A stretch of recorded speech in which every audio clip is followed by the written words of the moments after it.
विवेक यादव जी, गाजियाबाद से। राधे राधे। राधे राधे महाराज जी। महाराज जी, परीक्षा में कुछ असफलताओं के बाद मन व्यथित रहता है। एक तरफ लगता है कि मैं कहीं अपने साथियों से पीछे छूटता जा रहा हूँ, दूसरी तरफ लगता है अगर सफल नहीं हुआ तो मेरा क्या होगा। महाराज जी, ऐसे में महाराज जी मेरा मार्गदर्शन करें कि हाँ मैं कैसे बिल्कुल, आगे ये नई अवस्था में ये सोच तो होती है।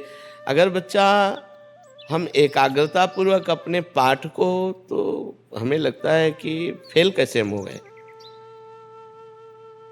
आपके ग्रंथ इतने बड़े बड़े नहीं, हमारे ग्रंथ इतने मोटे मोटे हैं। स्वाध्याय हर चीज का 10 साल पहले पढ़ा होगा, अगर वो बात पूछोगे तो अभी 10 मिनट में पूरी उसकी व्याख्या करके बता देंगे। अगर आप प्रयासरत हो, प्रयत्नरत हो, तो अपने विषय में असफल कैसे हो जाते हो। या तो आप ब्रह्मचर्यहीन हो रहे हो, इधर उधर प्रपंच कर रहे हो, अपनी पढ़ाई से विमुख आचरण कर रहे हो, मनोरंजन कर रहे हो। नहीं तो बच्चा, अपने चैप्टर को हमें 1 साल दिया जाता है, 1 वर्ष दिया जाता है अपने चैप्टर को कंठस्थ करने के लिए, पुष्ट करने के लिए। कितनी पढ़ाई होगी। बिल्कुल, मतलब जिस विषय में लगो उस विषय में एकदम। तो हम कह रहे हैं तुम्हारा जो चैप्टर है हम उसे कंठस्थ कर सकते हैं। तो हम इतने कमजोर क्यों हैं कि हम फेल हो जाते हैं। अगर ये हो कि भाई टीचर कोई पक्षपात करता है तो बात अलग है, नहीं तो हम फेल क्यों हो जाते हैं। कहीं ना कहीं हम गलत हैं, हम अपनी गलती को सुधारें। और असफलता मिलना सफलता का एक प्रतीक है कि हमें और जोश आना चाहिए। आप जीवन में कभी असफल नहीं होंगे।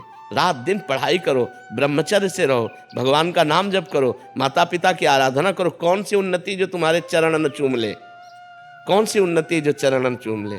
इसलिए हमें तो लगता है कि हम अपने धर्म ग्रंथों को ऐसे याद किए हैं जैसे काका का गा नहीं याद किया जाता, ऐसे याद। उठते बैठते चलते फिरते जो पद है, पूरी 84 जी, पूरा सुधा निधि जी, पूरी सेवकवाणी, पूरी स्फुटवाणी, उसे जिस विषय में लगे तो अपने विषय में लगे, जिस विषय में लगे तो एकदम लगे। तो आप फेल कैसे हो गए। अपने विषय का ज्ञान आपको क्यों नहीं है। ऐसा तो कोई चैप्टर प्रश्न दिया नहीं जाता जो क्लास का ना हो। मान लो आप 12वीं में हैं तो 12वीं के क्लास के अंतर्गत ही आपको दिया जाएगा। ऐसा नहीं है कि आपको आगे का दिया जाए।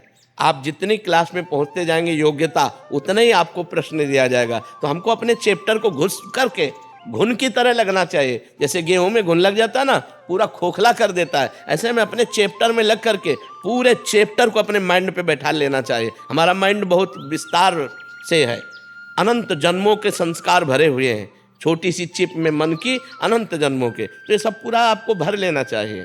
कहीं ना कहीं आप प्रमाद कर रहे हैं, कहीं ना कहीं आप त्रुटि कर रहे हैं, उसको संभालिए। नहीं तो ये निराशा ऐसी बढ़ जाएगी कि जीना मुश्किल हो जाएगा।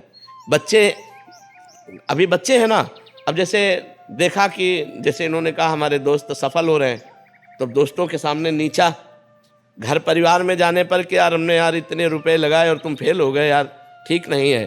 अब वो अंदर से इतना घुट जाता है कि उसे एक रास्ता दिखाई देता है। ऐसे कोटा में बहुत से बच्चे जो करते हैं, उसका कारण है कि उनको एक रास्ता नजर आता है कि अब मित्रों में कैसे जाऊं और घर के परिवार वालों को कैसे मुंह दिखाऊं। हर जगह ये आता है कि फेल फेल फेल, तो इससे अच्छा है कि हम कर लेते। कोई रास्ता थोड़ी है। आप भूत प्रेत बनोगे, फिर नाना प्रकार के और दुख भोगोगे। हमें चाहिए कि हम अपनी गलतियों का सुधार करें। मोबाइल में रील देखने में समय बर्बाद ना करें, गेम देखने में बर्बाद ना करें, गर्लफ्रेंड बॉयफ्रेंड वाली झंझट में ना पड़े, इस प्रपंच में ना फंसे। अगर आप सही से चलो और ब्रह्मचर्य धारण करो तो ब्रह्मचर्य में इतनी सामर्थ्य है कि सब कुछ याद हो सकता है बच्चा, सब कुछ याद हो सकता है। तो आप निराश मत हो, संयम में चलो और आगे उन्नति को प्राप्त हो। ऐसा नहीं कि बराबर अवनति हार ही हाथ लगेगी, ऐसा नहीं है। आप प्रयासरत रहो, ठीक है।